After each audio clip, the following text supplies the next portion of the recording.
இயேசு ஜீவிக்கிறார். சுவிசேஷ ஊழியம் வழங்கும் ஜீவ வார்த்தைகள். கிறிஸ்துவுக்குள் பிரியமானவர்களே, ஆண்டவராகிய இயேசு கிறிஸ்து நாமத்தில் உங்களை யாவரையும் அன்போடு வாழ்த்து வரவேற்கிறோம். இயேசு ஜீவிக்கிறார் ஊழியத்தின் சார்பாக ஜீவ வார்த்தைகள் நிகழ்ச்சிக்கு வந்திருக்கிற உங்களை கர்த்தர் ஆசீர்வதிப்பாராக. ஒவ்வொரு வாரமும் இதே நேரத்தில் இந்த வார்த்தைகளை கேளுங்கள், அநேகரை கேட்க செய்யுங்கள். புதிதாக 150 செய்திகள் அடங்கிய ஜீவ விதைகள் என்கிற ஒரு புத்தகத்தை வெளியிட்டிருக்கிறோம். பிரசங்க குறிப்புகள், 150 பிரசங்க குறிப்புகள். உங்களுக்கு தேவையானால் எங்களோடு தொடர்பு கொள்ளுங்கள்.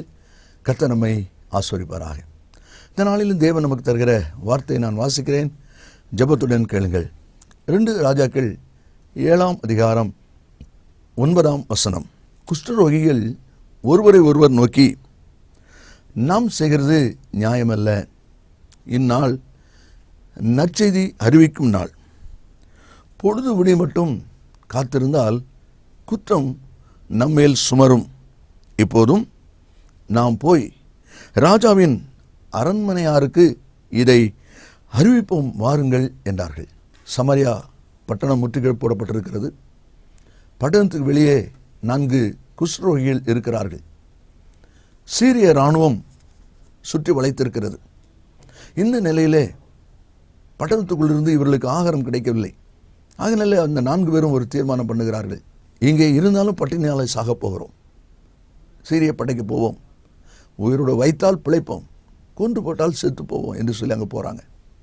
அங்கே போய் பார்க்கும்போது ஆண்டவர் யுத்த இறைச்சலை கேட்க பண்ணினதுனாலே அந்த சீரிய இராணுவம் சகல தளவாட பொருட்களையும் அவ்விதமாக விட்டு ஓடிவிட்டார்கள். இவர்கள் கூடாரத்துக்குள்ளே போய் பார்க்கிறார்கள், புசித்தார்கள், குடித்தார்கள். அங்கே இருக்கிற பொன் வெள்ளி இவைகளை எடுத்துக்கொண்டு ஒளித்து வைத்தார்கள். அடுத்த கூடாரத்தில் போய் அதே செய்கிறார்கள். அப்பொழுதுதான் அவர்கள் பேசுகிறார்கள், நாம் செய்கிறது நியாயமல்ல, நாம் மட்டும் புசித்து குடித்து செய்து கொண்டிருப்பது நியாயமல்ல, பட்டணத்தில் இருக்கிறவங்களுக்கு ஆகாரம் உண்டாகும்படி நல்ல செய்தி சொல்ல வேண்டிய நாள் என்று சொல்லி அவர்கள் சொல்வதையும் அதன்படியான காரியங்கள் நடப்பதையும் அந்த பகுதியில் பின்னாலே நாம் வாசிக்க முடியும். இந்த வார்த்தையில் கேட்கிற அன்பு நேச பிள்ளைகளே, இன்றைக்கு கர்த்தர் என்ன காரியத்தை நமக்கு முன்பாக கொண்டு வருகிறார் என்றால், அவர்கள் அன்றைக்கு சொன்னார்களே நாம் செய்கிறது நியாயமல்ல. இன்னைக்கு கர்த்தர் உங்கள் முன்பாக வைக்கிற கேள்வி, நீங்கள் செய்கிறது நியாயம்தானா? உங்கள் மனதுக்கு சரியாய் தோன்றுவதனாலே அது நியாயமாய் மாறாது. உங்கள் மனதுக்கு பிடிக்காததுனாலே மற்றவருடைய செயல் தவறாகவும் இருக்காது. இதை அநேகர் புரிந்து கொள்வதில்லை. அதனால தான் கர்த்தர் என்னை கேட்கிறார், நீ செய்கிறது நியாயம்தானா என்பதை யோசிக்கும்படி ஆண்டவர் விரும்புகிறார். ரூத்து புஸ்தகம் 1ஆம் அதிகாரம் 1ஆம் வசனத்தை வாசிக்கும் போது, பெத்லெஹேமில் இருக்கிற எலிமெலே குடும்பம் தேசத்திலே பஞ்சம் ஏற்பட்டது நிமித்தம் மோவாபு போறார்கள். கர்த்தர் போக சொல்லலை. அப்பத்தின் வீட்டில் இருக்கிறவங்க, ஆகாரத்தின் வீட்டில் இருக்கிறவங்க பஞ்சொன்னு ஓட ஆரம்பிக்கிறாங்க. சங்கீதம் 33:19 வாசிக்கும் போது, பஞ்சகாலத்தில் அவர்களை உயிரோடு காக்கும்படி என்று வாசிக்கிறோம். ஆண்டவர் உயிரோடு காக்க ஆயத்தமாக இருக்கும்போது இவர்கள் ஓடி போனார்கள். முடிவு என்ன? கணவன் இழந்தான், 2 பிள்ளைகள் இழந்தார்கள். நகோமி தனித்தவளானாள் என்று சொல்லி வேதம் சொல்கிறது. இவ்வளவு நஷ்டத்துக்கு காரணம் என்ன? அவங்க மனசுக்கு ஏற்பட்டது அவங்க செய்கிறதுனால. இந்த நாள் வார்த்தை கேட்டுக்கொண்டிருக்கிற நீங்களும் கூட உங்கள் மனசில் ஏற்பட்டதெல்லாம், நினைச்சதெல்லாம், விரும்பினதெல்லாம் செய்ய பிரயாசப்படாதபடி நீங்கள் செய்கிறது நியாயம்தானா என்பதை சற்று யோசித்து பாருங்கள். சுகமடைவதற்காக எலிசாவை தேடி வந்த நாகமான் யோர்தானில் போய் மூழ்கு என்று சொன்னபோது அவனுக்கு மிகுந்த வருத்தம். ஏன் அந்த வருத்தம்? அவன் சொல்லுகிறான், எலிசா வந்து குஷ்டரோகத்தை தடவி நீக்கி விடுவார் என்று நான் நினைத்திருந்தேன். அதான் அவ்வளோ கோவம். நான் நினைச்சது நடக்கலை. நீங்களே எத்தனை தடவை சொல்றீங்க, நீங்கள் விரும்ப நடக்கலை, நினைச்சது நடக்கலைன்னு சொன்ன உடனே ஏதோ ஒரு முடிவு எடுக்கிறீங்க. அது நியாயமல்ல. சீக்கிரமாக வேகமாக 2-3 காரியங்களை நாம் வாசித்து ஜெபிக்க போகிறோம். நாம் செய்கிறது நியாயமா இல்லையா? என்னாகமம் 22ஆம் அதிகாரம் 34வது வசனத்தை வாசிக்கும் போது, பீலையாம் கர்த்தருடைய தூதனை நோக்கி, நான் பாவம் செய்தேன், வழியிலே நீர் எனக்கு எதிராக நிற்கிறதை அறியாதிருந்தேன். இப்போதும் உமது பார்வைக்கு இது தகாததாய் இருக்குமானால் நான் திரும்பி போய்விடுகிறேன். நல்ல கவனிகள், பிலேயாம் சொல்றான், நான் தான் பாவம் செஞ்சிட்டேன்னு சொல்றான். இப்பொழுதும் இது உமது பார்வைக்கு தகாததாய் இருக்குமானால் நான் திரும்பி போய்விடுகிறேன் என்று சொல்லி அவன் சொல்வதை நாம் அதில் பார்க்கிறோம்.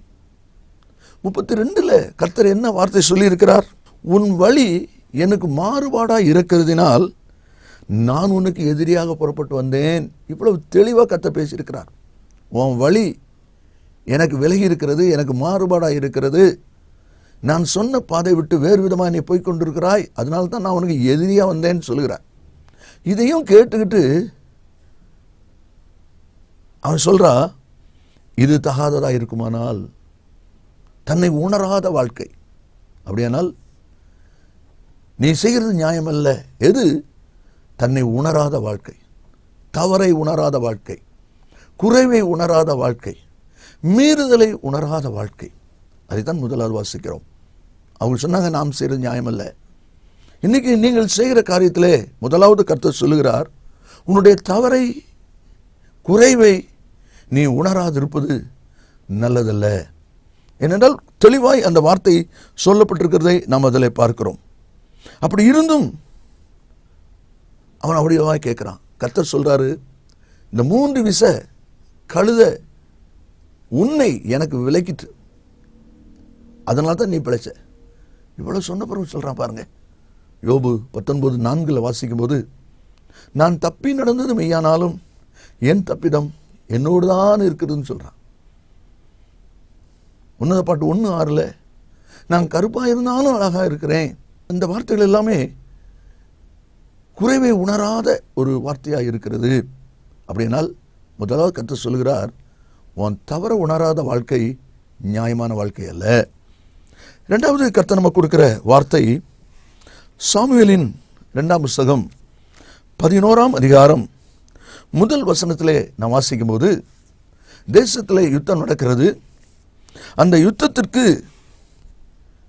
தாவீது ராஜா படைத்தலைவன் படை எல்லாவற்றையும் அனுப்புகிறான்.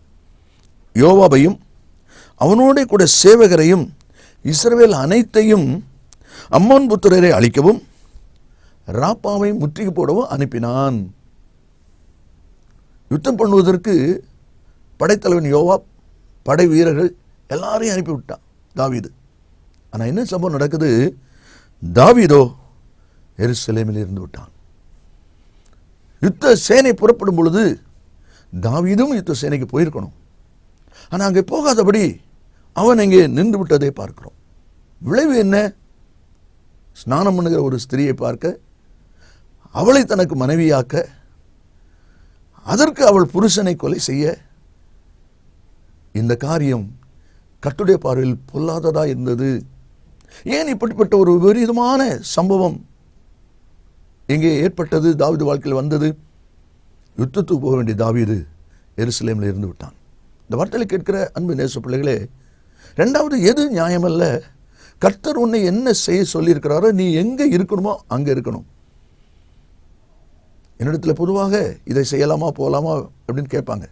நான் சொல்லுவேன், இயேசு உங்களை எங்கே தேடுகிறாரோ அங்கே போங்க. இங்கே தேடுறாரா இங்கே வாங்க, அங்கே தேடுறாரா அங்கே போங்க. ஆண்டவர் தேடுகிற இடத்துல நீங்களும் நான் இருந்தால் நாம் செய்வது நியாயம். ஆண்டவர் தேடுகிற இடத்துல நாம் இல்லை என்றால் நாம் செய்வது நியாயம் அல்ல.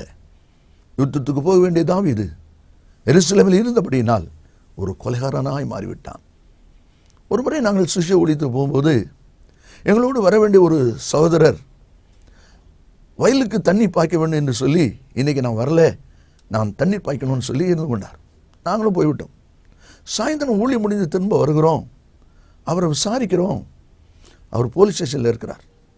என்ன என்று விசாரித்த போது, தண்ணி பாய்க்க போன இடத்துல பக்கத்து வயலுக்கு அவருக்கு தகராறு ஏற்பட்டு போலீஸில் பிடிச்சி வச்சுருக்காங்க. எங்களோடு ஊழித்து வந்திருந்தா ஸ்டேஷன் போக வேண்டிய அவசியம் வந்திருக்குமா? வந்திருக்காரு. ஆண்டவர் உங்களை எங்கே தேடுகிறாரோ அங்கே இருங்கள். அங்கே செயல்படுங்கள். அப்படி இல்லை என்றால் நீங்கள் செய்கிறது நியாயமல்ல. ஒருவேளை ஊழியம் செய்கிற நீங்களாக இருந்தால், நீங்கள் இப்பொழுது செய்கிற ஊழியம் கர்த்தர் கொடுத்தது தானா? நீங்கள் செய்கிற இடம் கர்த்தர் தந்திருக்கிறது தானா? அப்படி என்றால் வளர்ச்சி மேன்மை இருக்கும் என்பதை தெளிவாய் உங்களுடைய வாழ்க்கையில் நீங்கள் அறிந்து கொள்ளுங்கள். ஆதாம் பார்த்து கேட்டார், ஆதாமே நீ எங்கே இருக்கிறாய்? அவன் தோட்டத்துக்குள்ளே இருக்கிறான், நல்லா தெரியும். பின்ன ஏன் கேட்கிறார்? நான் வைத்த இடத்திலே நீ இல்லையே. உன்னோடு பேச நான் வந்திருக்கிறேன், உன்னுடைய காரியத்தை கேட்க நான் வந்திருக்கிறேன். ஆதாமே, நான் வைத்த இடத்திலே நீ இல்லையே. தேவன் வைத்த இடத்திலே நீங்கள் இல்லாதிருந்தால் நீங்கள் செய்வது நியாயமல்ல. எலியாவை பார்த்து கர்த்தர் சொன்னார், எலியாவே, கெபியிலே உனக்கு என்ன காரியம்? நீ இருக்க வேண்டிய கெபியிலே அல்ல. நீ பண்ண வேண்டிய பிரயாணம் வெகு தூரம் நீ போகணும். செய்ய வேண்டிய காரியம் ஏராளம் இருக்குது. ஆனால் நீ கெபிக்குள்ள ஒன்று உட்கார்ந்து இருக்கிறியே, இது நியாயமல்ல. அதை தான் நம்மளே வாசிக்கிறோம். இனி மூன்றாவதாக நாம் வாசிக்கும் போது 2 ராஜாக்கள் 5ஆம் அதிகாரம் 20வது வசனத்தை நாம் வாசிக்கும் போது அதிலே சொல்லப்பட்டிருக்கிற காரியம் கேயாசின் வாழ்க்கையில் நடந்த ஒரு சம்பவம். தேவனுடைய மனுஷனாக எலிசாவின் வேலைக்காரன் கேயாசி என்பவன் நாகமன் கொண்டு வந்ததை என் ஆண்டவன் கையிலே வாங்காமல் விட்டுவிட்டார். நான் அவர் பிறகே ஓடி அவன் கையிலே ஏதாயிலும் வாங்குவேன் என்று கர்த்தருடைய ஜீவனை கொண்டு ஆணையிட்டேன். நல்ல கவனிகள், எலிசா வேண்டாம் அப்படி விட்டுட்டார். ஆனால் இவன் போய் வாங்குறான். எது நியாயமல்ல? தேவன் எதை வேண்டாம் என்று ஒதுக்கினாரோ, உங்களுக்கு இது அவசியம் இல்லை என்று சொன்னாரோ, இந்த சம்பந்தம் ஆகாது என்று சொன்னாரோ, இந்த வீடு ஆகாது என்று சொன்னாரோ, இந்த காரியம் நல்லதல்ல என்று சொன்னாரோ, அதற்கு மேலே உங்களுக்கு ஆசை, மோகம், இச்சை ஏற்பட்டு அதை நீங்கள் சொந்தமாக்கிக் கொள்வீர்களானால் தேவனுடைய பார்வையிலே அது நல்லதல்ல. அதுதான் இந்த வார்த்தை சொல்வதை நாம் அங்கே பார்க்கிறோம். ஆதாமை பார்த்து கர்த்தர் கேட்டார் 3:11, புசிக்க வேண்டாம் என்று நான் உனக்கு விலக்கின கனியை புசித்தாயோ? நான் வேண்டான்னு சொன்னனே, வெறுத்து விட்டேன், அதை ஏன் புசிக்கிற? அப்படி செய்தா அது நியாயமல்ல. தேவனுடைய வாழ்க்கையில் வேண்டாம் என்று சொன்ன காரியத்தை, தள்ளிவிட்ட காரியத்தை நீங்கள் எடுத்துக்கொள்வீர்களானால், சொந்தமாக்க பிரயாசப்படுவீர்களானால் அது நல்லதல்ல. கர்த்தர் வேண்டாம் என்று ஒதுக்கினதை எடுக்க பிரயாசப்படாதீர்கள். கடைசியாக ஆதியாகமம் 3:12 நாம் வாசிக்கிறோம், என்னுடனே இருக்கும்படி தேவரீர் எனக்கு தந்த ஸ்திரியானவள் அவ்விருட்சத்தின் கனியை எனக்கு கொடுத்தால் நான் புசித்தேன்.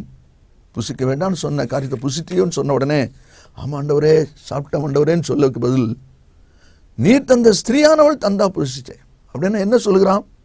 நீர் மட்டும் அந்த ஸ்திரியை எனக்கு தராமல் இருந்திருந்தா நான் புசித்திருக்க மாட்டேன். தான் செய்த தவறை இன்னொரு மேலே போடுகிறான். அது நல்லதல்ல. நீங்கள் செய்த தவறு, நீங்கள் செய்த குறைவு, உங்கள் வாழ்க்கையில் ஏற்பட்ட தவறை இன்னொரு மேலே நீங்கள் குற்றச்சாட்டுவது நியாயமல்ல. அதை தான் தேவனுடைய வார்த்தை சொல்வதை நாம் அதில் பார்க்கிறோம். சங்கீதம் 19:12 தன் பிள்ளைகளை உணர்கிறவன் யார்? நீதிமொழியில் வாசிக்கிறோம், தன் பாவங்களை மறைக்கிறவன் வாழ்வடைய மாட்டான், அறிக்கை செய்து விட்டு இரக்கம் பெறுவான். இரக்கம் செய்ய கர்த்தர் ஆயத்தமாயிருக்கிறார். உங்களுடைய தவறை, நீங்கள் செய்ததை இன்னொரு மேல் சாட்டாதபடி எச்சரிக்கையாயிருங்கள். அப்படி நீங்கள் செய்வது நல்லதல்ல. அதைத்தான் நம்ம இங்கே வாசிக்கிறோம். குஷ்ரோகிகள் சொன்னாங்க, நாம் செய்கிறது நல்லதல்ல, எல்லாரும் பட்டினியாக இருக்கும்போது நம்ம மட்டும் சாப்பிட்டுட்டு இருக்கிறது நல்லதல்ல என்று சொல்லி நற்செய்தி அறிவிக்க போனார்கள். இன்றைக்கி நம்முடைய வாழ்க்கையில் எது நல்லதல்ல? உங்களை நீங்கள் உணராமல் வாழ்வது நல்லதல்ல. நீங்கள் இருக்க வேண்டிய இடத்தை விட்டு தேவன் விரும்பாத இடத்துல இருப்பது நல்லதல்ல. ஆண்டவர் வெறுத்ததை சேர்க்க நினைப்பது நல்லதல்ல. குறைவை ஒத்துக்கொள்ளாமல் அடுத்தோர் மேல் சொல்வது நல்லதல்ல. இந்த வார்த்தையில் கேட்கிற நீங்களும் கூட செய்வது நியாயம்தானா, நல்லதுதானா? யோசித்து முடிவெடுங்கள். கர்த்தர் நம்மை ஆசீர்வதிப்பாராக. இயேசு சீக்கிரம் வரப்போகிறார். ஜெபிப்போம். நல்ல பிதாவே, நன்றியோடு துதிக்கிறோம். உடைய வார்த்தை ஆமென்றும் ஆமென்னும் இருப்பதற்காக ஸ்தோத்திரம். இந்த வார்த்தை கேட்கிற ஒவ்வொரு பிள்ளைகளும் நாம் செய்கிறது நியாயம்தானா என்பதை அறிந்து உணர்ந்து திருந்தி நன்மை சுதந்திரிக்க கர்த்தர் உதவி செய்யும். மனமாற்றம் அடைவார்களாக. இயேசுவின் நாமத்தில் பிதாவே, ஆமென், ஆமென். கர்த்தர் உங்களை ஆசீர்வதிப்பாராக. ஆமென், ஆமென். அருமையானவர்களே, கடந்த நாட்களில் ஒரு புஸ்தகத்தை குறித்து நான் உங்களுக்கு சொன்னேன். 50 செய்திகள் அடங்கிய இந்த புஸ்தகம் உங்கள் ஆவிக்குரிய வாழ்க்கைக்கு மிகவும் பிரயோஜனமாக இருக்கும். ஊழியர்களுக்கு சிறப்பாக பிரயோஜனமாக இருக்கும். நீங்கள் இதை பெற்று பயன்படும்படி உங்களை அன்பாய் கேட்டுக்கொள்கிறேன். மற்ற விவரங்களை என்னிடத்தில் கேட்டுக்கொள்ளுங்கள். கர்த்தர் உங்களை ஆசீர்வதிப்பாராக. மேலும் விவரங்களுக்கும் உங்கள் ஜெப தேவைகளுக்கும் நீங்கள் எங்களோடு தொடர்பு கொள்ள வேண்டிய முகவரி ஜீசஸ் லிவ்ஸ் காஸ்பல் மினிஸ்ட்ரீஸ், சகோதரர் John M Jeyaraj, 123A Dohnavur road, Mavadi, Nellai மாவட்டம், தென்னிந்தியா 627107. Cellphone 9443113292. Email yesujivikaar@gmail.com. Website www.jesuslivesministries.org.